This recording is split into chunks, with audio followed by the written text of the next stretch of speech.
باللہ من الشیطان الرجیم بسم اللہ الرحمن الرحیم السلام علیکم ورحمۃ اللہ وبرکاتہ مغفرہ۔ آئی ہوپ آپ تمام حاضرین و ناظرین اور میرے جتنے بھی نیو سبسکرائبر، میرے جتنے بھی ویورز ہیں، آپ تمام خیر و عافیت کے ساتھ ہوں گے۔ آپ تھمبنیل دیکھ کے سمجھ ہی گئے ہوں گے کہ آج میں کس بیان پہ گفتگو کرنے جا رہی ہوں۔ آج میں بہت ہی اہم ٹاپک لے کر آپ تمام حاضرین و ناظرین کی خدمت میں حاضر ہوئی ہوں۔ آپ دیکھ رہے ہیں نغمہ حسینی چینل اور آپ کو میرے چینل پہ خوش آمدید ہے۔ آج میں ہند کے سرکار خواجہ غریب نواز معین الدین رحمۃ اللہ علیہ کی حالات زندگی کے مطابق کچھ گفتگو کروں گی۔ آپ جانتے ہی ہوں گے حضرت خواجہ غریب نواز کون ہے۔ حضرت خواجہ غریب نواز کو ہند کے چھوٹے سے چھوٹے بچے، بزرگ بھی ان کو پہچانتے ہیں، اور الحمدللہ حضرت خواجہ غریب نواز معین الدین چشتی کسی تعریف کے محتاج نہیں ہے۔ خواجہ غریب نواز کی پیدائش 14 رجب 531 ہجری میں ہوئی ہے، جو کہ ایران کے سرزمین پہ پیدا ہوئے ہیں، جس شہر کا نام ہے سنجیر۔ وہ اس شہر میں پیدا ہوئے ہیں، اور ان کے والد کا نام غیث الدین ہے، اور ان کی والدہ کا نام ام الورا رضی اللہ تعالی عنہا ہے۔ اور الحمدللہ خواجہ غریب نواز بہت ہی رئیس خاندان میں پیدا ہوئے اور بہت ہی ناز و شان کے ساتھ رہے ہیں۔ اور میں آپ کو بتاتی چلوں حضرت خواجہ غریب نواز معین الدین چشتی رحمۃ اللہ علیہ کے بچپن کا واقعہ۔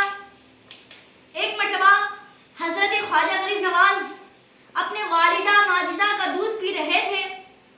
اسی وقت ایک عورت ان کے والدہ کے پاس آتی ہے، حضرت ام الورا کے پاس آتی ہے، اور اس عورت کے پاس ایک بچہ بھی ہوتا ہے۔ وہ بچہ رونے لگتا ہے تو خواجہ غریب نواز اپنی والدہ کو اشارہ کر کے کہتے ہیں، کس وقت وہ اشارہ کرتے ہیں؟ وہ ایک خود دودھ پیتا ہوا بچہ ہوتے ہیں۔ اس وقت ہمارے خواجہ غریب نواز اشارہ کرتے ہیں کہ وہ بچے کو دودھ پلایا جائے۔ کس بچے کو؟ جو بچہ رو رہا ہوتا ہے، اس بچے کو دودھ پلایا جائے۔ حضرت خواجہ غریب نواز اشارہ کرتے ہیں تو ان کی والدہ ماجدہ اس بچے کو دودھ پلاتی ہے۔ اپنا دودھ پلاتی ہے تو وہ بچہ کھیلنے اور کودنے لگتا ہے، تو ہمارے خواجہ غریب نواز بھی اس بچے کو دیکھ کے مسکرانے لگتے ہیں اور ان کے ساتھ کھیلنے لگتے ہیں۔ یہ ہمارا خواجہ غریب نواز چشتی رحمۃ اللہ علیہ کا مہربانی ہے کہ وہ غریبوں کو، غریب کو بھی پالتے ہیں، وہ مسکینوں کو بھی پالتے ہیں۔ اللہ اکبر۔ اسی طریقے سے جب خواجہ غریب نواز اپنے شہر کو چھوڑ کر دلی کی سرزمین پہ آئے، دلی کی سرزمین سے ہوتے ہوئے اجمیر کی سرزمین پہ آئے، تو میں آپ کو بتاتی چلوں ان کے لیے کوئی پھول کا ہار نہیں پہنایا گیا، ان کے لیے کوئی ریڈ کارپٹ نہیں بچھایا گیا۔ جس طریقے سے بڑے بڑے بادشاہ آتے ہیں، تیمور جس طریقے سے آیا، اس طریقے سے ہمارے خواجہ غریب نواز کا ویلکم نہیں کیا گیا، ان کا سواگت نہیں کیا گیا، بلکہ انہوں نے جب دلی کی سرزمین پہ قدم رکھا، یہاں تک کہ وہ اجمیر کو گئے، تو بہت ہی مصیبتوں کا سہنا پڑا، بہت ہی مشقتوں کا سامنا کرنا پڑا، یہاں تک کہ اس طریقے سے انہوں نے اسلام نہیں پھیلایا۔ بہت ہی مصیبتوں کا سامنا کرنا پڑا، بہت ہی مشقتوں کا سامنا کرنا پڑا، یہاں تک کہ ہمارے خواجہ غریب نواز رحمت اللہ علیہ کو آنا ساگر کا پانی تک پینے نہیں دیا جاتا تھا۔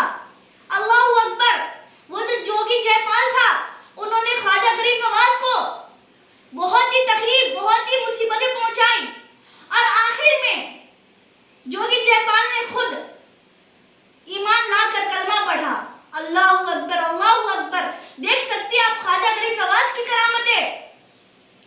جب خواجہ غریب نواز دلی کی سرزمین پہ آئے، اجمیر کی سرزمین پہ آئے، تو ان کے پاس کچھ نہیں تھا، بلکہ وہ یہاں خون خرابہ یا کسی کی زمین کو ہڑپنے کے لیے نہیں آئے، بلکہ وہ یہاں اسلام کو پیدا کرنے کے لیے آئے، ہم مسلمانوں کو رہنمائی کرنے کے لیے آئے.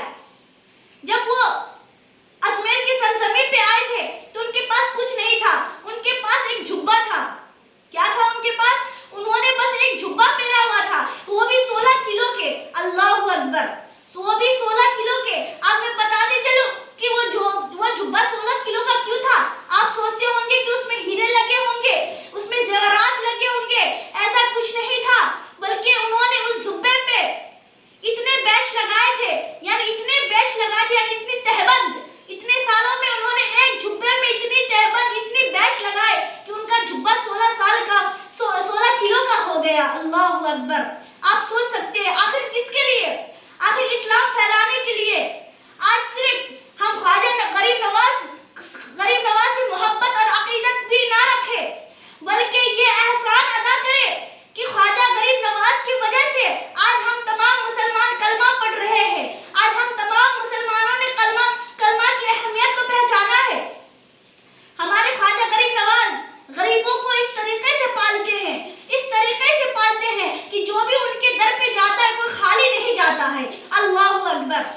تاکہ آپ تک تمام